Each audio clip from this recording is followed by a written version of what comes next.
চলে এসেছি বন্ধুরা, জানো খেতে দুপুরবেলা নয়, সকালবেলা টিফিন করতে এসেছি বৌমা আর আমি মিলে।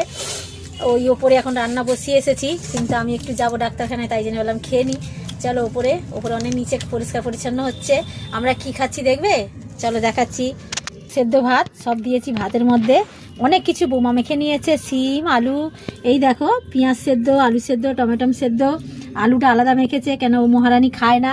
এই দেখো খাচ্ছে, কি খাচ্ছে সেটা ভালো। হ্যাঁ এটা খাওয়া ভালো। বন্ধুদের কিছু বলবি বল। এটা খাওয়া বন্ধুরা, ও বলছে এটা খাওয়া খুব ভালো। আমার বৌমা তো জানো শুনতে পারে না, বলতে পারে না, এই জন্য ওই সেটা করে বলে দিল এটা খাওয়া ভালো। সেদ্ধ খাবারও খায়, একটু ঘি দিয়ে পছন্দ করে। আপনারা যদি সকালবেলা খাবেন তো চলে আসুন। সকালবেলা না, এখন 11টা বেজে গেছে।